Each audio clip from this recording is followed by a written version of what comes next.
नमस्कार मित्रों, आपका स्वागत है। यथा ह्येकेन चक्रेण न रथस्य गतिर्भवेत् एवं पुरुषकारेण विना दैवन न सिद्ध्यति। इसका अर्थ है कि रथ कभी एक पहिए पर नहीं चल सकता है, उसी प्रकार पुरुषार्थ विहीन व्यक्ति का भाग्य सिद्ध नहीं होता। जैसे ही कोई मनुष्य का जन्म होता है, उसी के साथ उसका भाग्य भी उसके साथ ही जन्म लेता है। जिस प्रकार दोनों पहिए के बिना रथ नहीं चल सकता, ठीक उसी प्रकार मनुष्य जीवन का उद्देश्य भी निश्चित होता है। हर एक मनुष्य का जन्म अपने किए गए सुकर्मों तथा कुर्मों के आधार पर इस धरती लोक पर होता है। दोस्तों, आज हम जानते हैं कि आखिर अच्छे लोगों की मृत्यु जल्दी क्यों होती है। हमने हमेशा देखा है कि जो हमारे अपने होते हैं, हमारे दोस्तों में से, हमारे आसपास के लोगों में से अक्सर जो अच्छे लोग होते हैं, उनकी किसी न किसी कारण अकाल मृत्यु होती है। तो हम सोचते हैं कि वो कर्म से कितने अच्छे थे, कभी किसी का बुरा नहीं किया, हमेशा उस व्यक्ति ने लोगों की मदद की है, तो भगवान ने उन्हें इतनी जल्दी ऊपर अपने पास क्यों बुलाया होगा। तो मित्रों, इस सवाल का जवाब आपको इस प्रस्तुति के माध्यम से देते हैं। वीडियो शुरू करने से पहले मित्रों, हमारे चैनल को सब्सक्राइब अवश्य करें। शास्त्रों में तो बताया गया है कि कलयुग में लोगों की उम्र मात्र 30 साल ही रह जाएगी और कलयुग का अंत होते इंसान की औसतन उम्र 20 साल ही रह जाएगी। जबकि हमने देखा है त्रेता युग में महाराज दशरथ की आयु 60,000 वर्ष थी और द्वापर युग में सबसे बुजुर्ग और इच्छा मरण के वरदान वाले भीष्म पितामह की आयु केवल 170 साल की थी, जबकि भगवान श्री कृष्ण की आयु भी लगभग 126 साल थी। मृत्यु एक अटल सत्य है जिसे हम झुटलाना न सकते। दोस्तों, धर्म कौन सा भी, हर धर्म में यही बताया गया है कि जिसने इस धरती पर जन्म लिया है उसकी मृत्यु निश्चित है। और अगर हम बात सनातन धर्म की करें तो इसकी एक मान्यता के अनुसार बच्चे के जन्म की छठी रात को ही ब्रह्मा जी उसकी किस्मत लिख देते हैं, जिसमें उसके आने वाले कल जैसे कि उसका पढ़ाई, विवाह, उसकी जीवन के सफलता का मार्ग, यहाँ तक कि उस व्यक्ति के मृत्यु की तारीख तक शामिल होती है। दोस्तों, लेकिन भगवान श्री कृष्ण कहते हैं कि मनुष्य के कर्मों के कारण मृत्यु उसकी निश्चित की जाती है और यह निर्णय तो भगवान ही करते हैं कि किस व्यक्ति की उम्र होनी है। गरुड़ पुराण के अनुसार किसकी मृत्यु कब होनी है, यह तो भगवान ही तय करते हैं।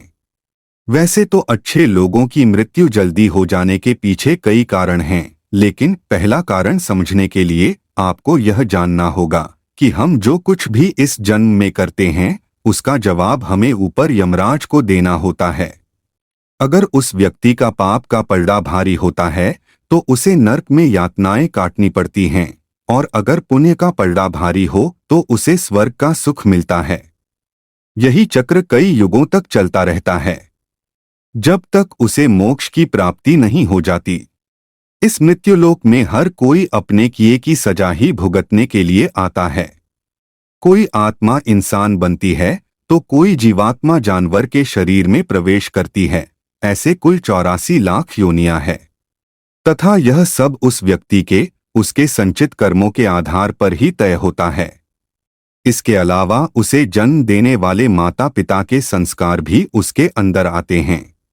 इसके बाद वह जो कर्म करेगा उसके हिसाब से उसे पुण्यात्मा या फिर दुरात्मा कहा जाता है। हिंदू धर्म में मान्यता है कि भगवान हर अच्छे आदमी को किसी न किसी उद्देश्य के साथ ही उसे मृत्युलोक में भेजते हैं और स्वयं भगवान का अपना अवतार उन्हीं उद्देश्यों में शामिल है। इसीलिए जब वो उद्देश्य जल्दी पूरे हो जाते हैं तब भगवान उन्हें वापस बुला लेते हैं। अर्थात अच्छे लोगों की मृत्यु उनके अच्छे कर्मों पर ही निर्भर करती है। इसके अलावा आपको ये भी बता दूं कि जो लोग ये कहते हैं कि मरने के बाद इंसान खाली हाथ जाता है, उन्हें यह जान लेना चाहिए कि 5 चीजें ऐसी हैं जो मरने के बाद भी उसके साथ जाती हैं। एक है संचित कर्म, दूसरा है पुण्य और पाप कर्म, तीसरी है कर्ज, चौथी है दान धर्म का पुण्य कर्म और पांचवी है कि उस व्यक्ति की जागृति। इसीलिए आप अब किसी से ये मत कहना कि आप खाली हाथ आए थे और खाली हाथ जाएंगे। क्या आपने कभी एकांत में यह सोचा है कि आपको यह मानव जीवन क्यों मिला है? तो दोस्तों, महाभारत में युधिष्ठिर महाराज के एक प्रश्न के उत्तर में भीष्म पितामह ने कहा था कि मनुष्य से बढ़कर कोई भी जीव नहीं है। आपको यह जानकर आश्चर्य होगा कि 84 लाख योनियों के बाद हमें मनुष्य जीवन मिलता है और संसार के सभी प्राणियों में मनुष्य ही सबसे श्रेष्ठ है। हमेशा आपके कर्मों का हिसाब रखा जाता है, इसीलिए कभी बुरे कर्म मत कीजिए, क्योंकि भगवान सब कुछ देख रहा है और लिख रहा है।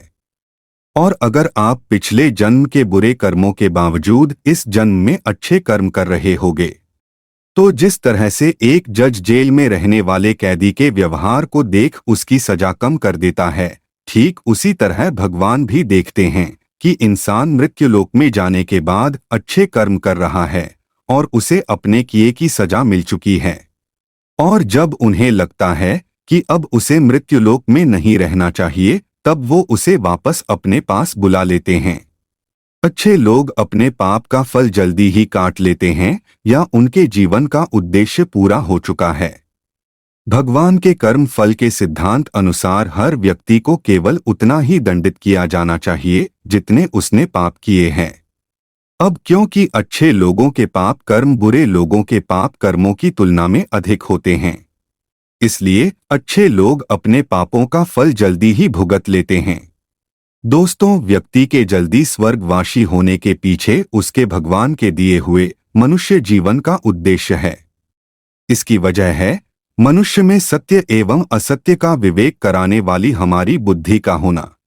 लेकिन इस धरती पर हम दुनियादारी के चक्र में कुछ इस तरह फंस जाते हैं कि हमारी बुद्धि सीमित दायरे में ही सिमटकर रह जाती है। हम सांसारिक सुखों को ही सब कुछ मानकर उसमें लिप्त रहने में ही अपना सौभाग्य और अपने जीवन की सफलता समझते हैं।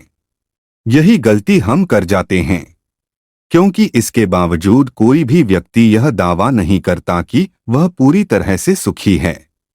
सच्चाई यह है कि हमें सामान्य मानव जीवन के उद्देश्य की पूर्ति के लिए निरंतर प्रयास करते रहना चाहिए। यह सच है कि अपने और अपने परिवार का भरण पोषण की जिम्मेदारी हमारी है और हमें इसे हर हाल में निभाना चाहिए। लेकिन क्या आपको यह मालूम है कि आप कहां से आए हैं और आपको कितने दिनों तक या कितने सालों तक इस जगत में रहना है और आपकी मंजिल क्या है? तो इन प्रश्नों के उत्तर में ज्यादातर लोग यही कहते हैं कि पता नहीं, ऐसे लोग बड़े ही अजीब होते हैं। वो यात्रा तो कर रहे होते हैं, पर यात्रा के संबंध में उन्हें कुछ जानकारी नहीं होती। मित्रों, भगवान श्री कृष्ण कहते हैं कि बाग में फूल कुछ दिन के लिए ही खिलते हैं, भगवान ही उन्हें अपने पास बुलाते हैं जिससे वे सबसे ज्यादा प्यार करते हैं, जिसे हम इस श्लोक के माध्यम से जान सकते हैं। जातस्य हि ध्रुवो मृत्युर्ध्रुवं जन्म मृतस्य च तस्मात् परिहार्यर्थे न त्वं शोचितुमर्हसि।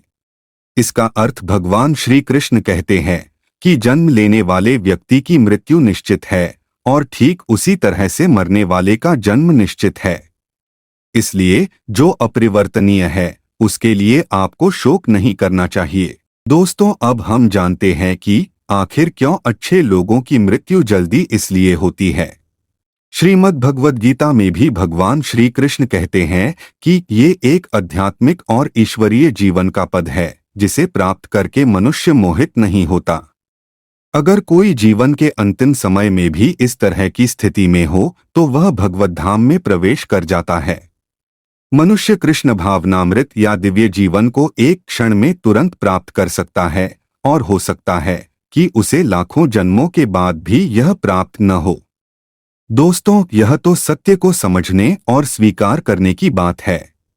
भगवत गीता कहती है कि वास्तविक जीवन का शुभारंभ इस बौद्धिक जीवन के पूरे होने पर होता है।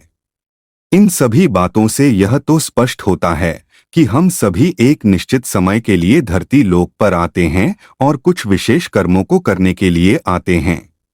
जब हमारे कर्म पूरे हो जाते हैं और इस जीवन के लक्ष्य प्राप्त हो जाते हैं तो प्रभु हमें परलोक में एक सहज जगह प्रदान करते हैं। भगवान श्री कृष्ण और अन्य देव देवता कहते हैं कि वास्तविक जीवन तब शुरू होता है जब यह भौतिक जीवन समाप्त हो जाता है। मित्रों, जो लोग सदाचारी होते हैं और जीवन में अच्छे कर्म किए होते हैं, वे वास्तव में विशेष होते हैं। जब उनकी मृत्यु का समय निर्धारित हो तो उनको इस दुनिया को छोड़कर आगे की यात्रा जारी रखनी होती है। उम्मीद है आपको यह जानकारी अच्छी लगी होगी, तो वीडियो को एक लाइक करें और कमेंट में जय श्री कृष्ण अवश्य लिखें। साथ ही चैनल को सब्सक्राइब करना न भूलिए। आपका धन्यवाद।